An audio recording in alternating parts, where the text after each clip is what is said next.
Welcome back to the channel, everybody. Thank you so much for joining me and allowing me to continue to be your daily advocate. If you're new here or you're not subscribed for any reason, please do me a huge favor and hit the subscribe button. Thank you to all of you who have been watching and following me for so long. It truly means a lot, and I'm glad that I can be this person. Set your alarms. Ripple restock. They're putting Ripple shares back on today. That's 12 o'clock Pacific, 3 o'clock Eastern time. You have been put on notice. It's going to be up there. Look, they've still got some BitPay and trade shift, by the way. All right. Eleanor Terrett tweeted out this from Barron's, new via Barron's Online. Biden administration is planning executive action to regulate cryptocurrencies as a matter of national security. An order is expected to come in the next few weeks. Going to do some digging on this. What this could mean for SEC Ripple lawsuit. Stay tuned. Changing next few weeks to next week, as per source. All right. So apparently this executive order comes out next week. Is that what I'm understanding? Well, John Deaton says something that I totally agree with. By the way, you're going to find today's show extremely interesting. Just wait. Just sit back and wait. John Deaton said something I totally agree with. I hope to be proven wrong. I believe this executive order is bad news temporarily. Exactly, temporarily. And that's a key word there. They will attempt to seriously damage stable coins because they threaten the banks and the bond market. Remember, folks, everything they're doing is to protect JP Morgan, Goldman Sachs, and the boys. That's what Gary Gensler is there for. That's what Elizabeth Warren is there for. But the only difference is Elizabeth Warren, what she does is out of one side of her mouth, she talks about the big bad guy banks. That's what she does to get elected. But out of the other side, really what she's doing is behind the scenes is she's protecting them. And I can prove it. Remember when she bashed Jay Clayton about all his ties to Goldman Sachs before he became the SEC commissioner and how that would all be a conflict of interest? Then she said absolutely nothing to Gary Gensler, who was at Goldman Sachs for 18 years. There's the tell, okay?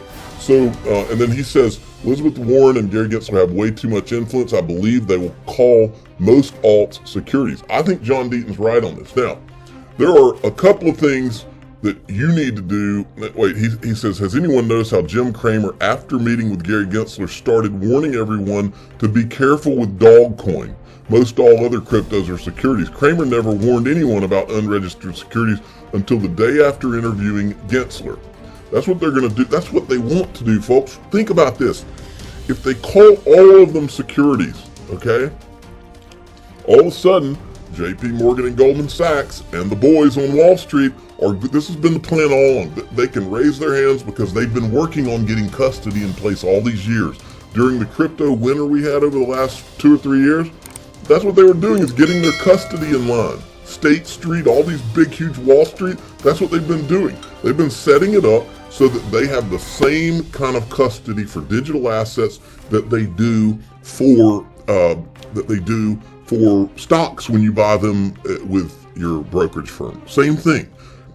And it's a good thing, but what they're wanting to do is kill all the crypto exchanges and except for the handful like a Coinbase and maybe an Uphold, and some of the others are gonna survive in this. But so they're not. That's why listen, I'm telling you, I'm like Neo in the Matrix when it comes to this stuff. Now I can see what Gary Gensler's plan is around corners.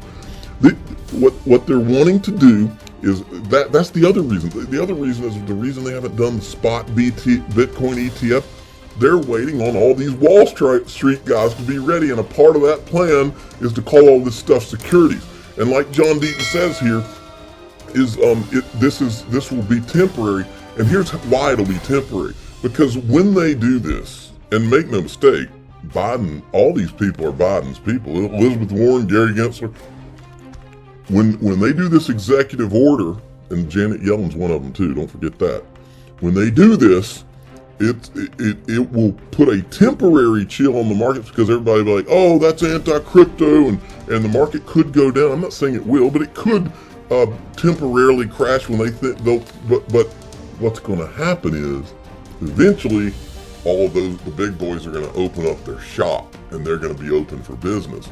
That's when you're going to see all these politicians stop going after crypto.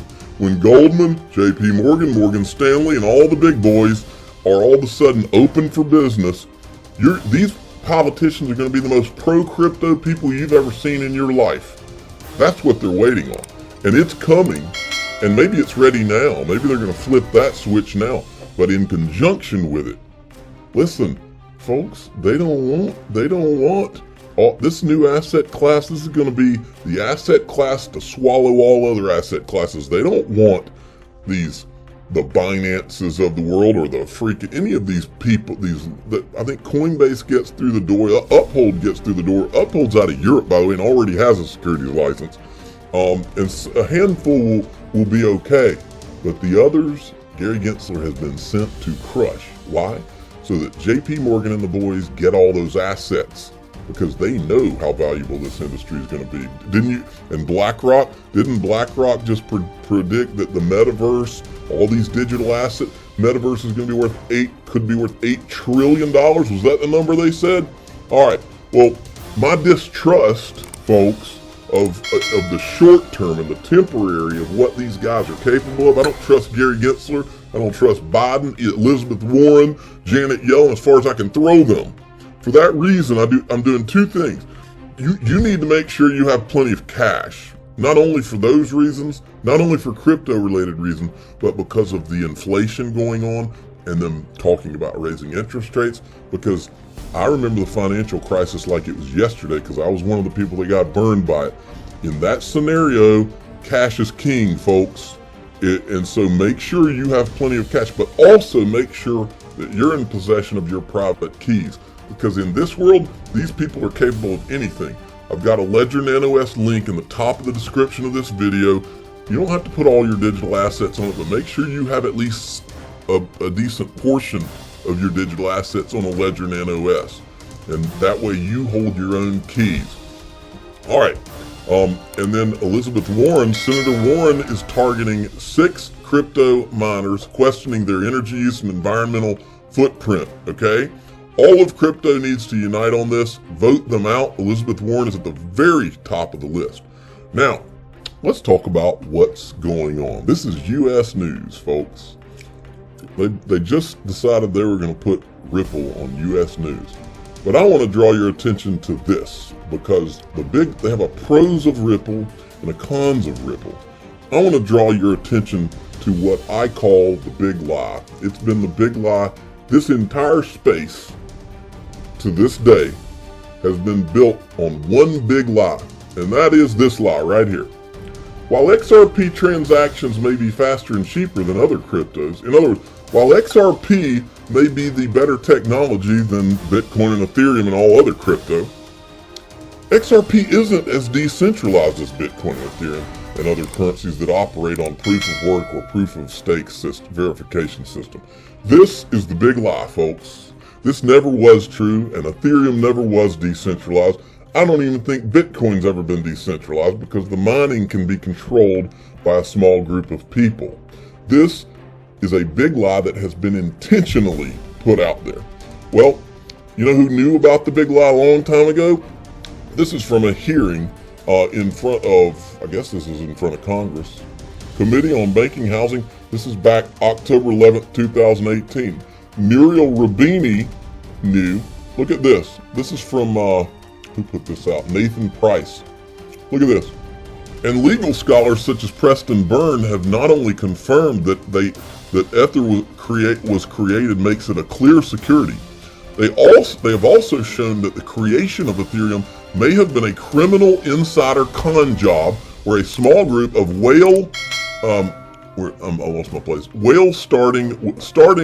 small group of whales, starting with billionaires who created this scheme, pretended to make a market-based pre-sale of Ethereum, but they instead sold to themselves, most likely at bargain basement prices, a great fraction of the Ethereum created in the pre-sale. And so far, regulators have done nothing to investigate, let alone prosecute such a cartelized scam. I love that word. That's going on the thumbnail. Cartelized scam. Okay? Now, so don't forget, and this is from Stefan Huber. He says the SEC is basically saying none of this would have been a problem. This is when they were going after somebody. None of this would have been a problem if you had remained an ERC20 token on the Ethereum blockchain. But as soon as you use something other than Ethereum, or even try to build a competing network, we're going to destroy you. And this is from I think when they went after, maybe, is that Block 1? So that's what they're basically saying, and that's how this has been designed. The Ethereum Free Pass, it has all been one big rigged lie, folks. Now, and I said it's not a coincidence. We've proven it. We know that JP Morgan was there before the pre-sale, the Ethereum pre-sale. We also know that Goldman Sachs senior programmers were there before the pre-sale because Charles Hoskinson said it on video. Now, let's go on. I want to show you something else.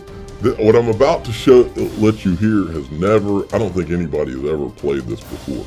But I've had this video on my desktop for a while, but I was waiting to see some commentary on this because it's fascinating to me and I want you to hear it. Wait till you hear this. This is pretty wild. So, ProCoinNews.com, who is the official sponsor of the Digital Asset Investors Hunting and Fishing Club, they ran this article. David Schwartz says he's back on PayPal. Wild speculation ensues. I love that. Wild speculation. Wild speculation ensues. Ripple CTO David Schwartz is apparently back on PayPal after more than a decade away. In fact, he has taken to Twitter to announce that he now considers PayPal the best way to pay online in USD. And so, and if you remember, this is where this comes from. I had to get someone else to pay my tour guide for me today. This is for a tweet from 2019, November 14th. I had to get someone else to pay my tour guide for me today, and I paid them back in cash. They only take PayPal, and I have a lifetime ban.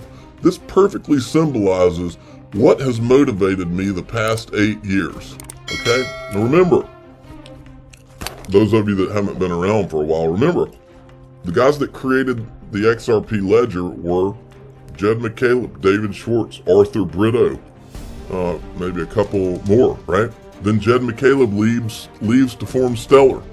Stripe, who has investors from PayPal, was the first major investor in Stellar, and took 2% of the supply of XLM. Remember that? Remember all that? Well, David Schwartz, I remember reading this back in 2019, and it was the first time I'd ever heard of anybody getting a lifetime ban from PayPal. And then one day I was listening to a video, an interview with none other than Jed McCaleb, and this is what I heard. Listen to this. How did Mt. Gox handle fiat from day one then? We used PayPal, Liberty Reserve. I'm trying to think if there's another one. I think we would take bank wires. Yeah, I think those are the three ways. Yeah. Okay. Yeah, I could never get a PayPal account again because of it. So, oh, really? Yeah, they banned me for life. They banned you because of using it for the exchange or because of what happened later on? No, using it for the exchange. Yeah. Right. Yeah. So how long did you get away with PayPal for? We got away with it's probably like a couple months, 3 months maybe, something like that, 4 months, I don't know. It's for a while. Right, okay. Yeah. So do you think that's, what terms were you going against with that? In what sense? Like, what rules had you broken with PayPal? Oh, with PayPal? I think you weren't allowed to use it. You weren't allowed to use it for like e-money. Like there wasn't really this concept of digital currency back then, but for like e-money, like things like, I don't know, whatever that e-gold or Liberty Reserve, things like that, you couldn't use it for, I think. So right. Liberty Reserve was the one that was eventually closed down. Right? They eventually closed it down. Yeah, I think the U.S. raided them or something. I don't know what exactly happened, but it's another thing, sort of like e-gold, where it's basically like a centralized Bitcoin. Yeah. So yeah. So enjoy your day, everybody. I'm always here for you. Leave any comments or questions below, and be sure to subscribe. But thanks, everybody. I really appreciate you. Enjoy your day, and I always have your back. So thanks so much, everybody.